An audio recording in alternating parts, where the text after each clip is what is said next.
Như vậy cái âm đầu tiên là mình bấm chuột, và cái chỗ này là mình rê chuột, và cái cuối này là mình thả chuột ra và nó kêu. Ok.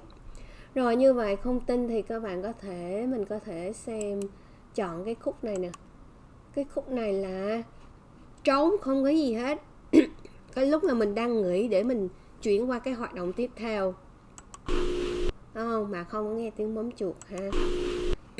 Rồi bây giờ nè, mình muốn nghe cái chỗ này, bắt đầu bấm chuột và thả chuột chỗ này. Nghe được hai âm tơ tơ. Ok, rồi bây giờ nè, mình so sánh. Bạn thấy cái độ dài ở đây, đó là cái âm, còn bạn thấy cái chỗ này nè, nó tương tự ngay chỗ này và chỗ này xuống chỗ này, cái độ dài của nó, và so sánh cái độ dài chỗ hai cái khoảng này, bạn thấy sao?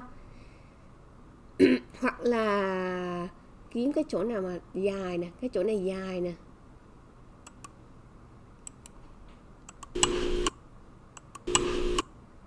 và cái chỗ này ngắn hơn nè, bạn thấy không? Mình nhìn bằng mắt mình, mặc dù nó không có rõ lắm. Bây giờ mình sẽ phóng to ra. Thôi bây giờ mình sẽ chọn cái chỗ này nhé, và chỗ này mình phóng to ra nhé. Như vậy là mình zoom nó ra. Zoom có nghĩa là nó chỉ trong cái khoảng này thôi, chứ không phải là hết những cái phần còn lại. Zoom nha. Zoom. Đó. Như vậy là chỉ có một lần bấm chuột thôi nhé. Nó thể hiện chỉ có một lần bấm tại vì mình chọn rồi. Ok, như vậy là bây giờ mình sẽ chụp cái màn hình lại này để mình đo độ dài của nó. Mình nghe nó là như vậy. Bây giờ mình muốn chụp lại nhé. Bây giờ mình sẽ chụp xong mình dán qua cái chọn nguyên màn hình luôn ha. Mình sẽ dán qua pen xong mình chỉnh sửa cho nó được không? Đây ha. Rồi bây giờ nè, mình sẽ chọn cái markers thì ha. Này to quá không? Như vậy là nó sẽ bắt đầu từ đây ha. Ok. Và kết thúc ở đây. Được không? Cái này to quá, cho nhỏ nhỏ lại tí. Rồi bây giờ nè, đây, chọn lại vô đây luôn. Như vậy cái khoảng mà từ đây tới đây là mình tính số 1 được không? Mình đếm bao nhiêu cái ô như vậy. Ok.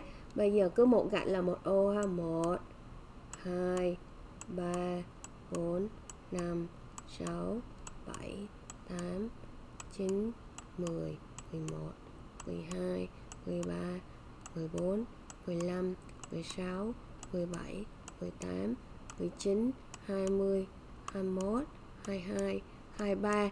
Và ở chỗ này chưa được một gạch, nhưng mà chỗ đây có một chút xíu nữa. Như vậy mình tính thêm hai cái thành một ha. Như vậy tổng cộng là 24 ha.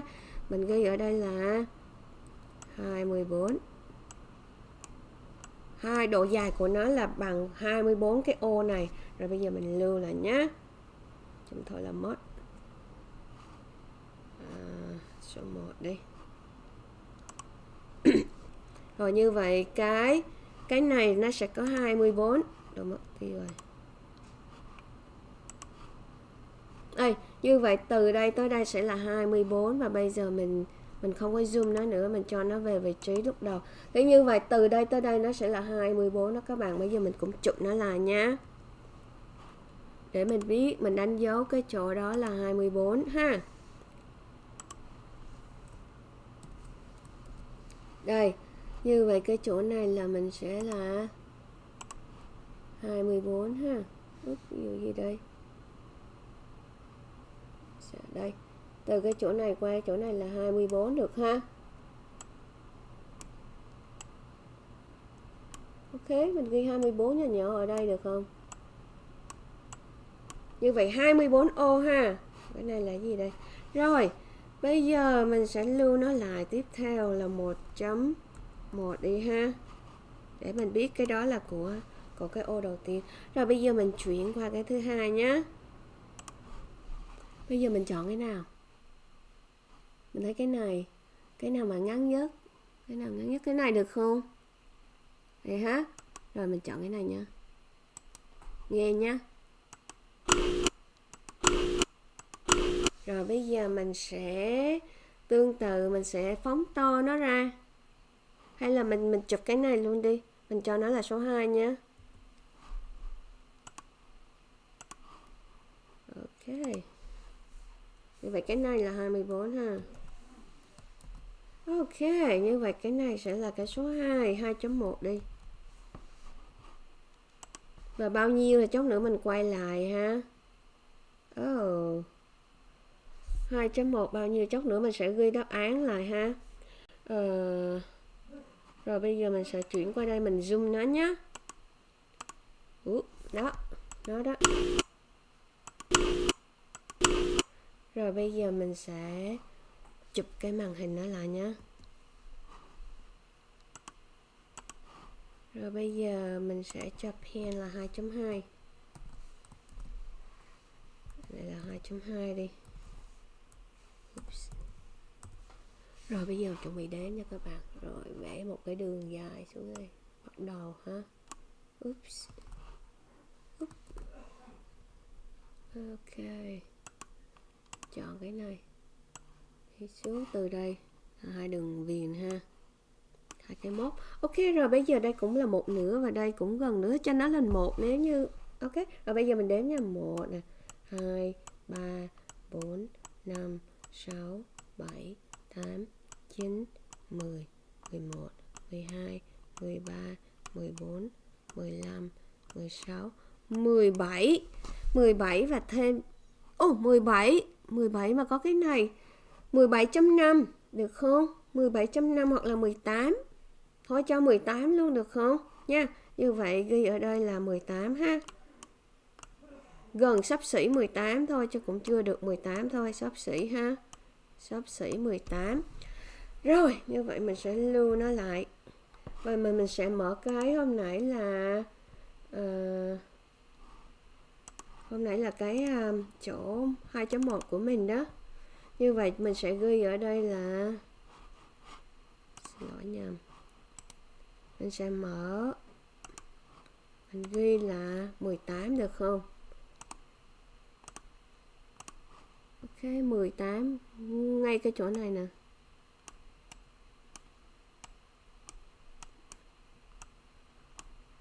Xấp xỉ 18. Như vậy cái hôm nãy cái chỗ kia là 24. Bây giờ mình sẽ chụp nó nhé. Chờ mình tí, mình sẽ chụp. Ok.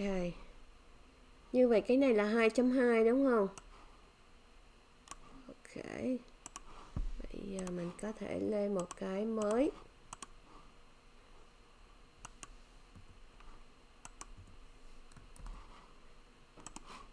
Như vậy đây là 18. Và còn hôm nãy của mình là 1.1. Là đây 24.